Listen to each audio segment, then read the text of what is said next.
Hi friends అందరికీ కూడా నమస్తే. ముందుగా ఈ శ్రీ శక్తి పిరమిడ్ మెడిటేషన్ ఛానల్‌కు అందరికీ స్వాగతం, సుస్వాగతం. ముందుగా మనందరి గురువుగారైన బ్రహ్మర్షి పితామహ పత్రిజికిను పత్రి మేడం గారికి నా ఆత్మపూర్వక ధ్యానాభివందనాలు తెలియచేసుకుంటూ, అలాగే ఎవరైతే వీక్షిస్తున్న వారందరికీ కూడా, నాకు ఎవరైతే సపోర్ట్ చేశారో మా ఫ్యామిలీ మెంబర్స్ అందరికీ కూడా, సో వారందరికీ కూడా కృతజ్ఞతలు, ధన్యవాదాలండి. Thank you so much. So నేను మీకు ఈరోజు నేను ఇలా ముందుకు రావడానికి రీజన్ ఏంటంటే, ఈ ధ్యాన జగత్ పుస్తకం అండి.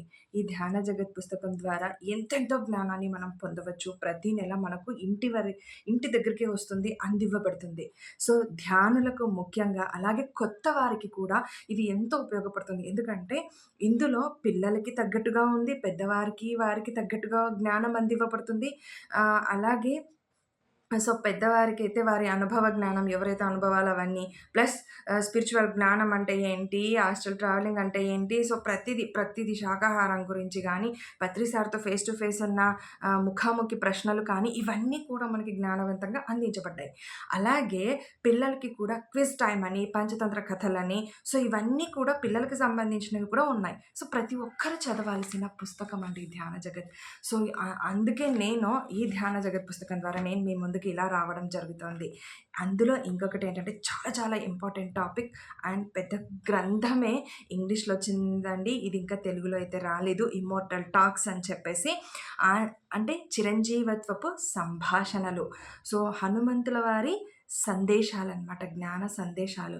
సో మనకందరికీ తెలుసు హనుమంతుల వారు అంతా కూడా చాలా అల్లరల్లరిగా ఉంటారని, అలాగే ఎంతో మనకి హనుమంతుల వారిని తలుచుకోగానే మనకెంతో శక్తి, బలం వచ్చినట్లు మనకు అనిపిస్తుంది.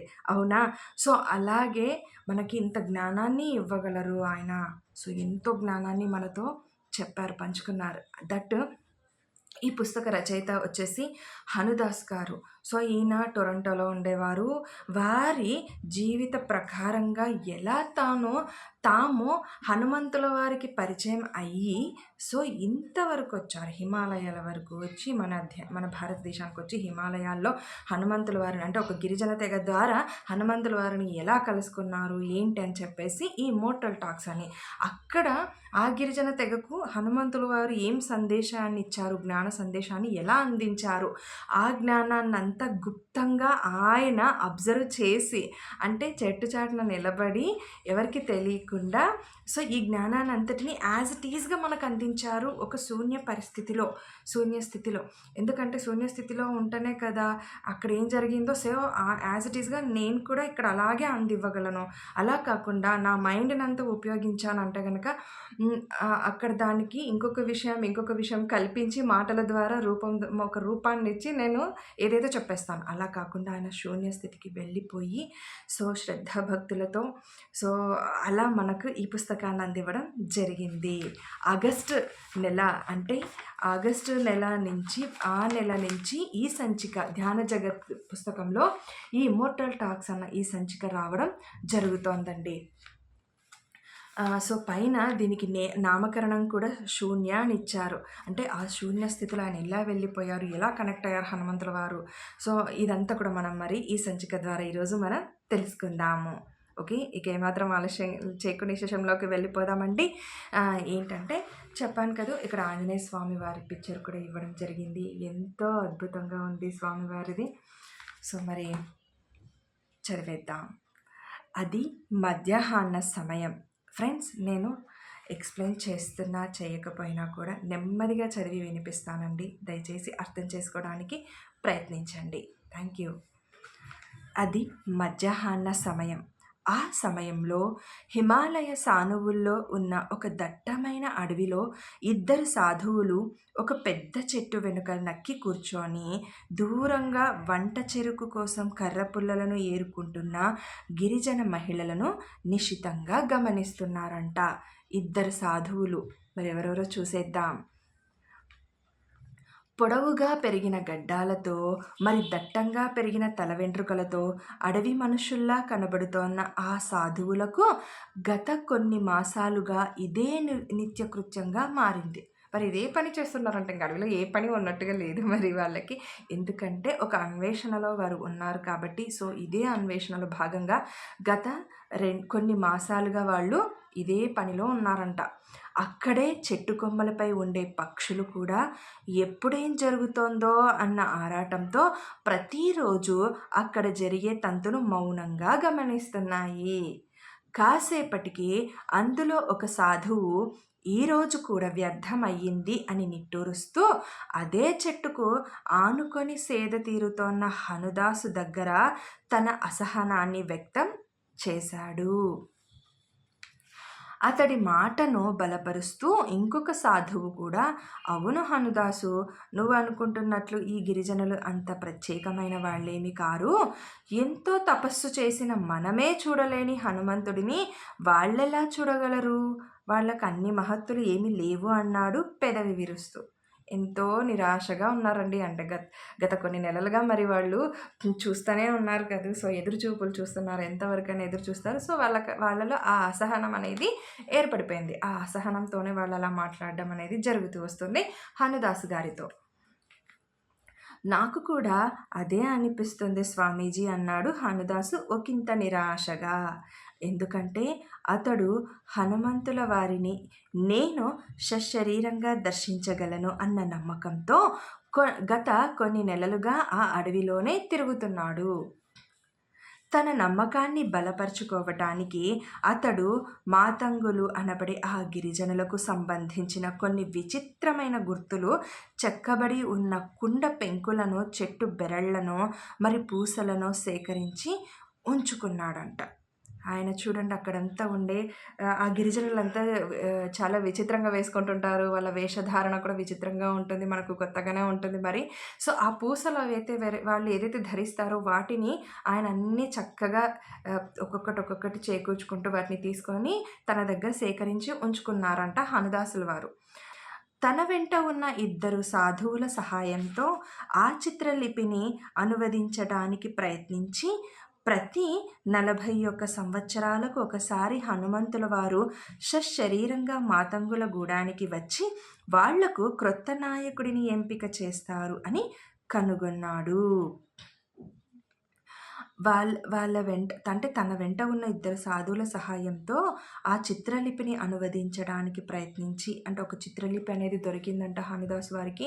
సో, అక్కడ ప్రతి 41 సంవత్సరాలకు ఒకసారి ఆ గూడానికి సశరీరంగా అంటే ఈ విత్ బాడీతో ఆయన ప్రత్యక్షమయ్యి వారికి ఆ గూడానికి వచ్చి వాళ్ళకి ఒక క్రొత్త నాయకుడిని అంటే ప్రతి 41 సంవత్సరాలకు ఒక నాయకుడిని ఎంపిక చేసే బాధ్యత హనుమంతుల వారు తీసుకున్నారనమాట. ఆ బాధ్యత అంతా హనుమంతుల వారు చేస్తూ ప్రత్యేకమైన సరి అయిన నాయకుడిని ఎంపిక చేసి వెళ్తారు ఆ మాతంగుల గూడానికి ఆయన. అది ఏంటి అనేది చూడాలనేది హనుదాసుల వారి జిజ్ఞాస. 5 సంవత్సరాల క్రితం ఇలా హనుమంతుల వారిని సశరీరంగా కలుసుకోవచ్చు అన్న ఇదే మాట ఇంకా ఎవరైనా అని ఉంటే అతడు కూడా నవ్వుకునేవాడంట. నవ్వుకునేవాడు. ఎందుకంటే అప్పుడు కెనడా దేశంలోని టొరంటోలో అతడి జీవన శైలి అది. 5 సంవత్సరాల క్రితం అంటే ఇప్పుడు ప్రెజెంట్ సిచ్యువేషన్లో ఉన్న విషయంలో కాకుండా 5 సంవత్సరాల క్రితం కనుక ఇదే విషయం ఆయన కనుక తెలిసింటే ఆయన కూడా సిల్లి ఇదంతా కూడా అని నవ్వుకునేవాడంట. కానీ ఇప్పుడు నమ్ముతున్నారు ఆయన. అప్పుడు ఎందుకు నమ్మలేదంటే ఆయన కెనడా దేశంలోని టొరంటోలో ఉండేవాళ్ళంట. అందుకని. సో, ఆ నాలెడ్జ్ ప్రకారంగా ఆయన అలాగుండడం కూడా తప్పు కాదు కదూ! సో, హనుదాసు టొరంటోలో పెద్ద వ్యాపారవేత్తగా ఉంటూ విలాసవంతమైన బంగ్లాలో తన భార్య మరి కొడుకుతో ఆనందంగా జీవిస్తుండేవాడు. అలాంటి వ్యక్తి మరి ఇలాంటి నమ్మకాన్ని నమ్మడు కదూ! అకస్మాత్తుగా అతడి భార్య కారు ప్రమాదంలో చనిపోవడంతో అతడి జీవితం తలక్రిందులైపోయింది. తల్లిని కోల్పోయిన దుఃఖంతో కొడుకు మాదక ద్రవ్యాలకు బానిసై కొద్ది రోజులకే పారానాయిడ్ హెర్నియా అనే జబ్బు బారిన పడి మరణించాడు తన కొడుకు కూడా. సో, ఎలాంటి సందర్భం ఎదురైందో చూడండి ఆయనకు. కారు ప్రమాదంలో వారి భార్య అలాగే వాళ్ళ కొడుకు కూడా ఆ దుఃఖంతో మాదక ద్రవ్యాల కంటే డ్రగ్స్‌కి అడిక్ట్ అయిపోయి ఒక జబ్బు బారిన పడిపోయి ఆ అబ్బాయి కూడా బాడీ వేకెట్ చేయడం జరిగింది.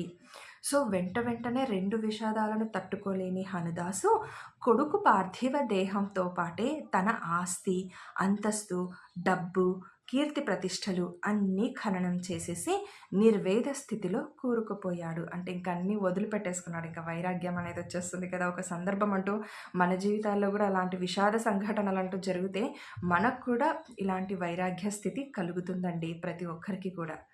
ఆయనకు కూడా అలాగే కలిగింది. ఆ రోజు చర్చిలో అతడి కొడుకు యొక్క ఖనన కార్యక్రమాలు పూర్తయ్యాక అతడి తమ్ముడు అన్నని తనతో కారులో ఇంటికి తీసుకొని వెళుతున్నాడు. హనుదాస్ గారి తమ్ముడు కారులో ఇంటికి తీసుకెళ్తున్నాడంట చర్చిలో కార్యక్రమాలు కంప్లీట్ అయ్యాక. జీవితంలో నా అనుకున్నవి అన్నీ కోల్పోయిన ఆ శూన్య స్థితిలో అతడికి దుఃఖం కూడా రావడం లేదు.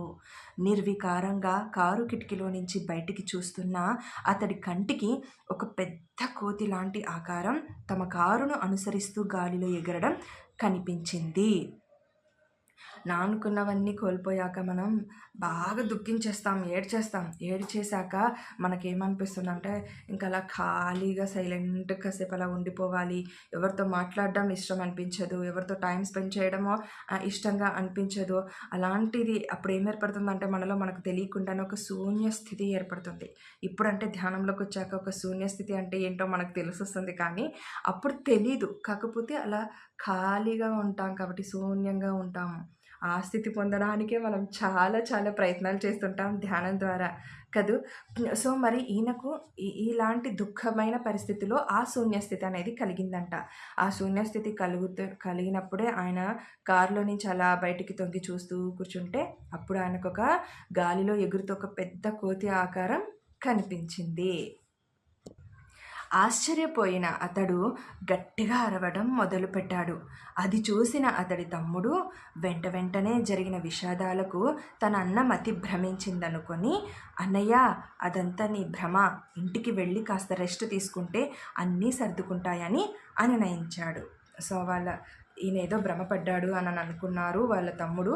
సో అందుకే కాస్త రెస్ట్ తీసుకున్నావంటే ఈ భ్రమలన్నీ తొలగిపోతాయి, ఇంటికి వెళ్ళి అని అన్నారు. సో అతడి మాటలకు అడ్డు వస్తూ హనుదాసు, లేదు తమ్ముడు, అదిగో చూడు ఆ కోతి లాంటి పెద్ద ఆకారం గాలిలో ఎలా ఎగురుతోందో అంటూ గట్టిగా అరవసాగాడంట. లేదు నిజంగానే ఆ ఆకారం అంటూ కనిపిస్తూ వస్తోంది, ఒకసారి చూడు నువ్వు కూడా అని అంటున్నారంట. కాసేపటికి ఆ ఆకారం మాయమై ఒక చిన్న కాషాయం రంగు జెండా కారు ముందు ఉన్న బ్యానెట్కు చిక్కుకొని కనిపించింది. చూడండి, ఆ ఆకారం అనేది మాయమైపోయి కాషాయం రంగు జెండా రూపంలో ఆ కారు ముందున్న బ్యానెట్ ఉంటుంది కదా, దానికి చిక్కుకొని కనిపించిందంట వాళ్ళకి. ఆ జెండాపై ఇందాక తాను చూసిన కోతి బొమ్మ ఉంది. ఇందాక ఆయన ఏదైతే చూసారో కోతి బొమ్మని, అది ఉందంట అక్కడ. ఆశ్చర్యపోతూ అతడు వెనుక సీటులోకి చూసేసరికి అక్కడ పెద్ద గడ్డంతో తేజస్సు ఉట్టిపడుతోన్న ముఖంతో తన గురువు దర్శనం ఇచ్చారు. చూడండి, ఆ కోతి బొమ్మను అక్కడ చూడగానే చూసి ఇంకా ఆశ్చర్యచకితులయ్యే ఉన్నారు హనుదాస్ గారు. కానీ వెనక సీట్లో అంటే కారు ఉన్న వెనక సీట్లో తిరిగి చూడగానే హనుదాస్ గారు అక్కడ పెద్ద గడ్డంతో తేజవంతమైన ఒక ముఖంతో వారి గురువు గారు దర్శనం ఇచ్చారంట హనుదాస్ గారికి. గురుదేవా అంటూ అప్రయత్నంగా అతడు 2 చేతులతో అతడి పాదాలకు నమస్కారం చేశాడు హనుదాస్ గారు. హనుదాస్ చెప్పిందంతా విన్న గురుదేవులు ఈ భూమి మీద చిరంజీవిగా నిలిచి ఉన్న హనుమంతుల వారిని దర్శించాలని నేను ఎంతో కాలంగా తపస్సు చేస్తున్నాను. కానీ నాకు లభించని అదృష్టం నీకు లభించింది నాయనా, నీ జన్మ ధన్యమయ్యింది అన్నారు వాత్సల్యంగా. సో మరి వారి గురువుగారు తేల్చేశారు, ఆ కోతి బొమ్మ ఎవరిదో కాదు, కోతి బొమ్మ కాదది హనుమంతుల వారు అని చెప్పేసి. సో నేను ఎన్నో జన్మలుగా ఎంతో వేచి ఉన్నాను ఆ చిరంజీవుల్ని దర్శించడానికి. మీకు ఇలా మంచి దర్శనం కలిగింది, ఎంతో అదృష్టం కలిగింది నాయన అంటూ ఆయన వాత్సల్యంగా ప్రేమగా చెప్పారంట. కారు బ్యానెట్కి చిక్కుకొని ఉన్న కాషాయ రంగు జెండాను చూస్తూ, మహాభారత యుద్ధంలో అర్జునుడి రథంపై ఉన్న జెండాలో హనుమంతుల వారును ఉండి యుద్ధాన్ని విజయం వైపు నడిపించాడు. అవును. మనకందరికీ తెలిసిన విషయమే కదండీ! మహాభారత యుద్ధంలో ఆయన ఎంత ప్రధాన పాత్ర పోషించారో మరి హనుమంతుల వారు. ఆయన ఉన్నందుకే విజయం. మనం అంటాం కదా! హనుమంతుల వారు ఎక్కడుంటే అక్కడ విజయం వరిస్తుందని చెప్పేసి. అందుకే ఆ శ్రీకృష్ణుల వారు, అర్జునుల వారు కూడా ఆ హనుమంతుల వారిని జెండా రూపంలో ప్రతిష్ఠించుకున్నారు యుద్ధరంగంలో. యుద్ధ రంగంలో ఉన్న వాళ్ళందరికీ అది మామూలు జెండా లాగానే కనిపించినా, అర్జునుడు మరి శ్రీకృష్ణుడు వంటి ఉన్నత ఆత్మలకు మాత్రం ఆ జెండాపై స్వయంగా హనుమంతుడే కనిపించాడు అంటూ తన ఆశ్రమానికి చేరుతూనే అక్కడున్న హనుమంతుల వారి విగ్రహం వైపు దీర్ఘంగా చూశారు.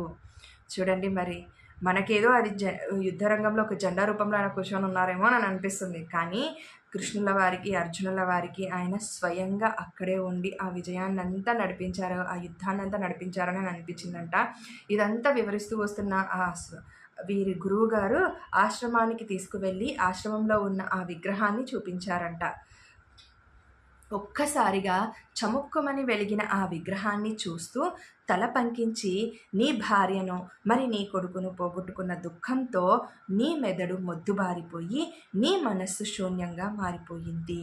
మాయాబంధాల నుంచి విముక్తి చెందిన నీ శుద్ధ మానసానికి హనుమంతుల వారు కనిపించారు. చూడండి ఫ్రెండ్స్, భార్య కొడుకుని పోగొట్టుకున్న ఆ దుఃఖంలో ఉన్న ఆయనకు మరి ఆ శూన్య పరిస్థితి ఏర్పడినప్పుడు, అంటే ఎలాంటి ఆలోచనలు, తికతిక ఆలోచనలు అలాంటివన్నీ ఏమి ఉండవు మనకప్పుడు. శూన్యంగా హాయిగా ఉన్న ఆ సమయంలో ఆ మొద్దుబారిపోయిన ఆ శూన్య స్థితిలో ఆయనకు అంటే మాయాబంధాలు బయటకు వస్తే ఆ శూన్యం నుంచి బయటకు వచ్చా అంటే మళ్ళీ బంధాల్లో మనం ఇరుక్కుంటాం. సో ఆ మాయాబంధాల నుంచి విముక్తి చెందిన మీకు సో హనుమంతుల వారి దర్శనం దొరికింది మీ శుద్ధ మానసానికి అని చెప్తున్నారు గురువుగారు. అయితే ఎప్పుడైతే హనుమంతుడు నీకు కనిపించాడో అప్పుడు మళ్ళీ నీ మనస్సు ఆలోచించడం మొదలుపెట్టి గందరగోళంలో పడిపోయింది. గతంలో నీ మనస్సులో నాటుబడి ఉన్న కొన్ని నమ్మకాలతో కలిసి అది నిజమా, సాధ్యమా, నా భ్రమ అన్న గందరగోళం నీలో చెలరేగింది. చూడండి, నిజంగా దర్శనం ఇచ్చినా కూడా నిజంగా ఆ భగవంతుడు నిజంగానే మనకొచ్చి దర్శనం ఇచ్చాడంటే కనుక అవునా, నిజంగా దర్శనం ఇచ్చిందా, నా కలనా, లేదా నేను కలగంటున్నానా, లేకపోతే నా భ్రమనా ఏంటి, ఇవన్నీ ఆలోచిస్తాం. ఒక లాజిక్ మైండ్ ఉంటుంది మనకు. ఆ లాజిక్ మైండ్ ఉపయోగించి ఎప్పుడు ఆలోచిస్తాం. అందుకే ఎప్పుడైతే మాస్టర్స్ వచ్చి ఒక జ్ఞానాన్ని అందిస్తున్నప్పుడు మనం లాజిక్ మైండ్ అక్కడ ఉపయోగించకండి అని చెప్తుంటారు మాస్టర్స్. అలాంటి గందరగోళంలో నువ్వు పడిపోయావు అని చెప్తున్నారు గురువుగారు. నీ కొడుకును పోగొట్టుకున్నప్పుడు నీ మనస్సు ఎంత శూన్యమయ్యిందో మళ్ళీ అంతటి శూన్యంగా నీ మనస్సు మారినప్పుడు హనుమంతుల వారు నీకు మళ్ళీ కనిపిస్తారు అని చెప్పారు. చూడండి, ఇంత శూన్యంగా అప్పుడైతే కొడుకుని పోగొట్టుకున్నప్పుడు ఆ మనస్సు ఏర్పడిందో అలాంటి మనస్సు ఏర్పడినప్పుడు మళ్ళీ హనుమంతుల వారి దర్శనం కలుగుతుందంట ఆయనకి. ఇంకా నా జీవితంలో ఏం మిగిలి ఉంది గురుదేవా, దానిని పోగొట్టుకొని మనస్సును శూన్యం చేసుకోవటానికి అని ఆవేదనగా అడిగాడు హనుదాస్ గారు. ఆత్మయుత ఎరుకతో ఉన్న ప్రతి ఒక్కరూ శూన్య మనస్కులే నాయనా. తన ఆత్మ మూలాన్ని, తన ఉనికిని తెలుసుకున్న ప్రతి ఒక్కరూ పరిశుద్ధులే. కనుక నువ్వెవరో తెలుసుకో, నీ ఉనికి యొక్క మూలాలు గుర్తించు అన్నారు గురుదేవులు. సో ఆత్మయుత ఎరుకతో ఉన్న ప్రతి ఒక్కరు కూడా శూన్య మనస్కులే, పరిశుద్ధ మనస్కులే నాయన సో అని చెప్తున్నారు గురువుగారు. అలాంటిది ఆత్మ యొక్క మూలాన్ని, నువ్వెవరో, నీ మూలాలేంటో, నీ ఉనికి ఏంటో తెలుసుకో నువ్వు అని చెప్తున్నారు గురుదేవులు. ఇక్కడే ఉండి మీ సేవలో నన్ను నేను తెలుసుకుంటాను స్వామి అని హనుదాసు చెప్పబోయేంతలోనే గురుదేవులు తల అడ్డంగా ఊపుతూ, నీ ఆత్మకు ఆ అవసరం లేదు అన్నారు.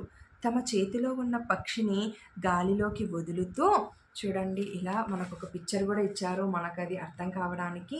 ఒక పక్షిని గాలిలోకి ఇలా వదులుతూ చెప్తున్నారు హనుదాసు, ఈ భూమి మీద ఉన్న కోటాను కోట్ల మానవుల ఆత్మలలాగే నీ ఆత్మ కూడా నిద్రాణ స్థితిలో ఉంది. అది నువ్వు నీ బిడ్డను కోల్పోయిన సమయంలో క్షణకాలం పాటు మేల్కొని మళ్ళీ మత్తులోకి జారిపోయింది. నీ ఆత్మ మేల్కొన్న ఆ క్షణకాలంలోనే నీ శరీరాన్ని మరి నీ మనస్సును దేవదూతలు తమ సంరక్షణలోకి తీసుకున్నారు. అందుకే అంతకు మునుపు ప్రాపంచిక సంపదల వెంట పరుగు తీసిన నీ మనస్సు ఇప్పుడు ప్రశాంతతను మరి విశ్రాంతిని కోరుకుంటోంది అన్నారు నింపాదిగా. చూడండి ఫ్రెండ్స్, మనం కూడా ఒక క్షణకాలం పాటు ధ్యానంలో ఒక మంచి స్థితిని పొందుతాం. కదా! శూన్యస్థితి అని అనుకుందాం, దైవత్వపు స్థితి అనుకుందాం, ధ్యాన స్థితి అనుకున్నా ఏదైనా కానీ సో, అప్పుడు దేవదూతలు ఎవరైతే మనకు గార్డియన్‌గా, ఏంజెల్స్‌గా ఉంటారో, దేవతలుగా ఉన్నారో, మనకంతా కూడా మన పక్కనే ఉంటారని తెలుసు. వారు వాళ్ళ సంరక్షణలోకి తీసుకొని మనకి ఏది అందివ్వాలో అది అందించబడతాయి. అలాగే జరిగింది హనుదాసుల వారికి కూడా. మనం బయట ప్రపంచంలో పరుగులు తీస్తాం. ఎన్నో పరుగులు ఈయనలాగే కదా! సో, ఆ క్షణకాలం పాటే మనకంతా విశ్రాంతి దొరుకుతుంది. గురుదేవుల మాటలకు మోకాళ్ళపై తల వంచుకొని వెక్కి వెక్కి ఏడుస్తూ ఉండిపోయాడు హనుదాసు. హనుదాసును అనునయించడానికి బదులుగా గురుదేవులు ఆశ్రమంలో తిరుగుతోన్న పక్షులకు గింజలు చల్లుతూ, వాటిని అనుకరిస్తూ, నోటితో శబ్దాలు చేయసాగారు. కాసేపటికి హనుదాసు తన దుఃఖాన్ని అదుపు చేసుకొని మౌనంగా కూర్చున్న తర్వాత, ఇంతవరకు దుఃఖించింది నువ్వు కాదు హనుదాసు, అది నీ మనస్సు అని చెప్పారు. చూడండి, గురువుగారు ఎంత వారికి సముదాయించినా ఆయన పడకపోయినంతలో ఆయనను అలా ఒంటరిగా వదిలేసి, అంటే కాసేపు ఎవరైనా దుఃఖపడుతున్నా ఊరికే మనం కాసేపు అలా వదిలేసేయని చెప్తాం కదా, అలా కాసేపు వదిలేసి గురువుగారు సో పక్షులకు గింజలు వేస్తూ అలా వెళ్ళిపోయారండి. సో కాసేపటికి ఆ దుఃఖం నుంచి తేరుకున్న హనుదాస్ గారితో అంటున్నారు గురువుగారు, ఇంతవరకు దుఃఖించింది నువ్వు కాదు నీ మనస్సు అని చెప్పారంట. మరి ఏంటో తెలుసుకుందాం మనం కూడా. నువ్వు కాదు నీ మనస్సు అంటే ఏంటో తెలుసుకుందాం. ఎందుకంటే నీ ఆత్మ అత్యంత శక్తివంతుడైన హనుమంతుడితో అనుసంధానమై ఉంటే, నీ మనస్సు అత్యంత బలహీనమైన బాహ్య ప్రపంచపు మాయతో నిండి ఉంది. చూడండి ఫ్రెండ్స్, ఇక్కడ హనుమంతుల వారు ఎలా అనుసంధానమై ఉన్నారు. సో గురువుగారు చెప్తున్నది హనుదాస్ గారికి ఒకటే కాదండి, మనకు కూడా వర్తిస్తుంది. ఇక్కడ మనం గురించి కూడా ఆలోచించుకోవచ్చు ఒక్కసారిగా. ఆ మాయ నీ శరీరాన్ని మరి నీ మనస్సును సంరక్షించాలనుకునే దేవదూతలను కూడా అడ్డగిస్తోందంట. మన మనసు ప్రభావం మనపైన ఎంతలా ఉంటుందో చూడండి మరి. సో కానీ ఇప్పుడు హనుమంతుడు నీ ఆత్మను నిర్దేశిస్తున్నాడు కనుక నీ ఆత్మ నీ మనస్సు ద్వారా మాయను అదుపులో ఉంచగలుగుతుంది. ఇక నువ్వు మేల్కొన్న ఆత్మవు కనుక ఇక నుంచి నిన్ను ఆ హనుమంతుడే నడిపిస్తాడు అంటోన్న గురుదేవుల వైపు నిశ్చలంగా చూస్తున్న హనుదాసు ముందు భవిష్యత్తు ఒక చలనచిత్రంలా కనపడసాగిందంట ఆయనకి. మరి ఆ రాత్రి ఆశ్రమంలోనే ధ్యానంలో గడిపిన హనుదాసు మరునాడు ఉదయం లేస్తూనే తనకు అవసరం అనుకున్న కొంత సామానును బ్యాగులో సర్దుకొని గురుదేవుల ఆశీస్సులను అందుకుంటూ విశాల ప్రపంచంలోకి అడుగుపెట్టాడు. సో ఇంకా గురుదేవుల ఆశ్రమాన్ని వీడి వచ్చేసారు ఇంకా హనుదాసుల వారు బయటి ప్రపంచంలోకి. అలా కొన్ని సంవత్సరాల పాటు అనేక దేశాలు తిరుగుతూ భారతదేశానికి వచ్చి ఇక్కడి గుళ్ళను సందర్శించుకున్నాడు. కొన్ని సంవత్సరాల పాటు అనేక దేశాలు తిరుగుతూనే ఆయన భారతదేశానికి వచ్చి ఇక్కడ గుళ్ళను సందర్శించుకున్నారంట ఆయన. ఎక్కడ ఏది దొరికితే అది తింటూ, ఎక్కడ స్థలం దొరికితే అక్కడ నిద్రిస్తూ వేలాది మంది భక్తులను, గురువులను, మరి స్వామీజీలను కలిశాడు. మనస్సులో ఏ విధమైన సమాచారం నింపుకోకుండా, ప్రపంచపు మాయలో పడిపోకుండా ఎప్పటికప్పుడు ధ్యానం చేసుకుంటూ శూన్య స్థితిలో రాత్రింబగళ్ళు గడపసాగాడంట హనుదాసుల వారు. చూడండి మరి ఎంతటి సాధన చేస్తున్నారో మరి ఆయన. మరి హనుమంతుల వారి దర్శనం దొరకాలంటే ఆషామాషినేనా అండి? ఆ క్రమంలోని అతనికి బ్రహ్మచారి మరి స్వామీజీ అనే ఇద్దరు సాధువులు కలిసి అతనితో పాటు హిమాలయాలకు బయలుదేరారు. చూడండి, ఆ సాధన క్రమంలోని ఆయనకి బ్రహ్మచారి అని, స్వామీజీ అనే ఇద్దరు సాధువులతో పరిచయం ఏర్పడి హిమాలయాలకు బయలుదేరారంట ముగ్గురు కలిసి. అలా అనేక మహిమలకు నిలయాలైన హిమాలయ సానువుల్లో తిరుగుతూ అతడు ఒకరోజు గిరిజన తెగకు చెందిన మాతంగుల బృందాన్ని చూశాడు. వారి సమక్షంలో ఏదో తెలియని దివ్య భావన తనను నిలువెత్తున ముంచేస్తూ ఉండగా ఇక తన అన్వేషణకు ముగింపు సమయం వచ్చిందని అతడికి అర్థమయ్యింది. చూడండి, తిరుగుతూ అలా హిమాలయాలకు సో అలా వెళ్తూ అక్కడ ఒక గిరిజన తెగకు చెందిన మాతంగుల బృందాన్ని చూశారట వీరు ముగ్గురు కూడా. సో, అలా హనుదాస్ గారికి వాళ్ళని చూడగానే ఒక పరవశం. సో, ఫ్రెండ్స్ మనం కొంతమందిని చూడగానే ఎప్పటినుంచో మనకు తెలుసని, ఎంతో ఆత్మీయులని మనకెలాగ అనిపిస్తుందో, సో, అలాగే ఈయనకు కూడా అలా అనిపిచ్చి అర్థమయ్యిందంట నాకింక ముగింపు సమయం వచ్చేసింది నా అన్వేషణకు అని. హనుమంతుడితో వీళ్లకు ఏదో బలమైన బంధం ఉంది అని తన అంతరంగంలో నుంచి గట్టిగా అనిపించడంతో హనుదాసు వాళ్లకు తెలియకుండా వాళ్ళని అనుసరిస్తూ తన ప్రస్థానాన్ని మొదలుపెట్టాడు. ఇక్కడ గిరిజన తెగకు సంబంధించిన మాతంగుల వారికి మాతంగుల బృందం వారికి ఇక్కడ హనుమంతుడితో ఎంతో ఎంతో వాళ్ళకి బలమైన సత్సంబంధం వాళ్ళకు ఉంది అని నాకు అంతరంగం నుంచి లోపల నుంచి అనిపించిందంట. సో, అందుకే ఇంకా తిరగడం ఏమంటారు ఆ ప్రస్థానం అనేది స్టాప్ చేసేసి అక్కడికి సో, ఇంకా వీళ్ళని అనుసరించడం అంటే వీళ్ళని ఫాలో చేయడం అనేది మొదలుపెట్టారట. అతడి వెంట ఇద్దరు సాధువులు కూడా మాతంగులు నివసించే దట్టమైన అడవికి బయలుదేరారు. అలా అడవిలోకి వచ్చిన ఆ ముగ్గురు గత కొన్ని నెలలుగా తమ గూడెం నుంచి అడవికి వచ్చే మాతంగులను గమనిస్తూ అడవిలో కొన్ని రహస్య లిపి చిత్రాలను సేకరిస్తూ హనుమంతుల వారి కోసం నిరీక్షిస్తున్నారు. చూడండి ఈ ముగ్గురు కూడా గత కొన్ని నెలలుగా అక్కడ కూడా వెళ్ళి వెంటనే వాళ్ళకేమీ సమాచారం దొరకలేదండి. నెలలుగా ఆ గూడెం నుంచి వస్తున్న వారందరినీ గమనిస్తూ ఆ రహస్య లిపి చిత్రాలు ఏంటి అని హనుమంతుల వారి కోసం నిరీక్షిస్తూ ఉన్నారంట. ఆ బృందంలోని ఒక మహిళ ఒక్కసారిగా మూర్ఛ వచ్చినట్లు కాళ్ళు చేతులు గిలగిలా కొట్టుకుంటూ క్రింద పడిపోగా మహిళలందరూ చుట్టూ చేరి ఆమెకు ఉపచారాలు చేయసాగారు. దూరం నుంచి హనుదాసు మరి ఇద్దరు సాధువులు కూడా ఆసక్తిగా గమనిస్తూ ఉండగా ఇదేదో మాయామంత్రమే అనిపిస్తోంది. గిరిజన తెగల్లో ఇలాంటి క్షుద్ర విద్యలు సర్వసాధారణం అని అన్నాడు అందులో ఒక సాధువు. ఒక మహిళకు ఏదో తనకు సంథింగ్ అక్కడ ఏదో జరిగిందండి, హెల్త్ ఇష్యూ అనేది.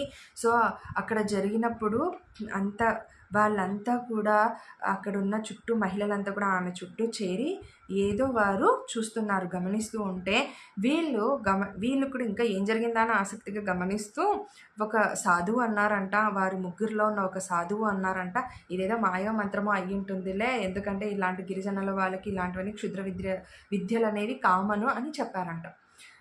ఇంతలో తెల్లటి పొగమంచు లాంటి ఒక ఆకారం ఆ గుంపుపై నుంచి ఎగురుకుంటూ పోవడం చూసిన హనుదాసు కళ్ళు ఆశ్చర్యంతో మెరిశాయి.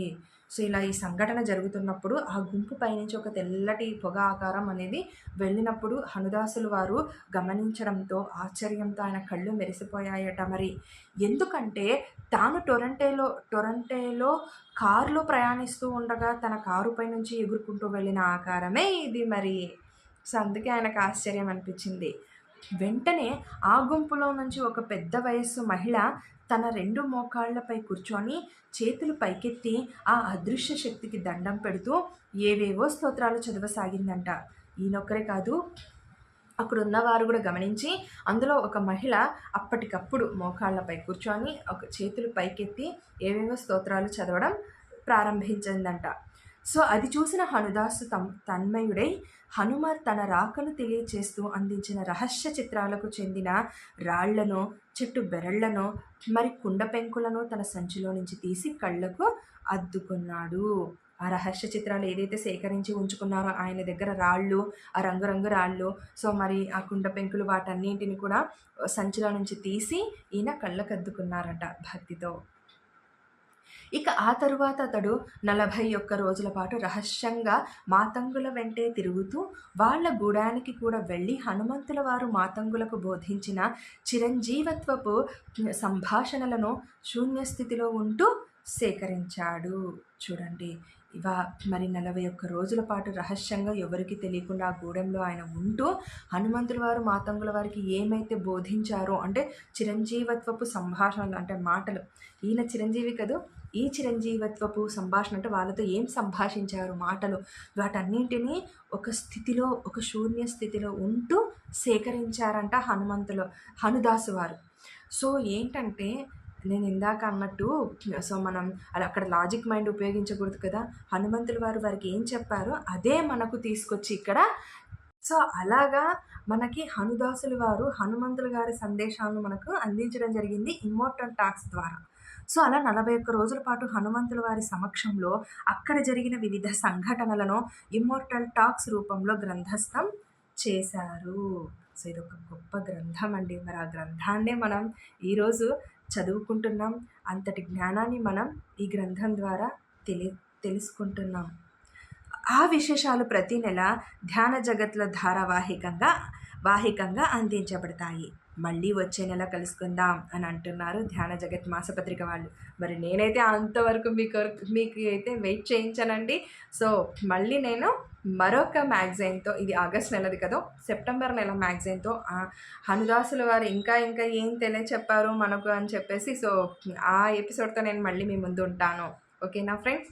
Thank you so much. So, ఈ ఇది చదువుతుంటే హనుమంతుల వారికి నేను దగ్గర అవుతున్నానన్న ఫీలింగ్ నాకు కూడా అనిపిస్తుందండి. సో, మరి ఆ మాస్టర్స్ యొక్క బ్లెస్సింగ్స్ కానీ, ఆ మాస్టర్స్ యొక్క అనుమతి లేకపోతే నేను కూడా ఈ గ్రంథాన్ని చదివేదాన్నే కాదు. నాకు చదవాలని అనిపించేదే కాదు, మీకు తెలియచెప్పాలని అనిపించేదే కాదు కదండి ఫ్రెండ్స్. మరి థ్యాంక్ యూ సో మచ్. ఎన్నెన్నో కృతజ్ఞతలు ఆ హనుమంతుల వారికి, హనుదాసుల వారికి కూడా ఈ గ్రంథాన్ని మనకు అందించినందుకు. Thank you. వీక్షిస్తున్న వారందరికీ కూడా కృతజ్ఞతలు. సో, మరి ఈ శ్రీ శక్తి పిరమిడ్ మెడిటేషన్ ఛానల్ని ఎవరు కూడా లైక్ చేయకుండా, సబ్స్క్రైబ్ చేయకుండా ఉండకండి. సో, పక్కనున్న బెల్ ఐకాన్ని కనుక మీరు ప్రెస్ చేశారంటే కనుక ఇలాంటి ఎన్నెన్నో విజ్ఞానవంతమైన వీడియోస్తో నేను మీ ముందు ఉంటాను. Thank you so much.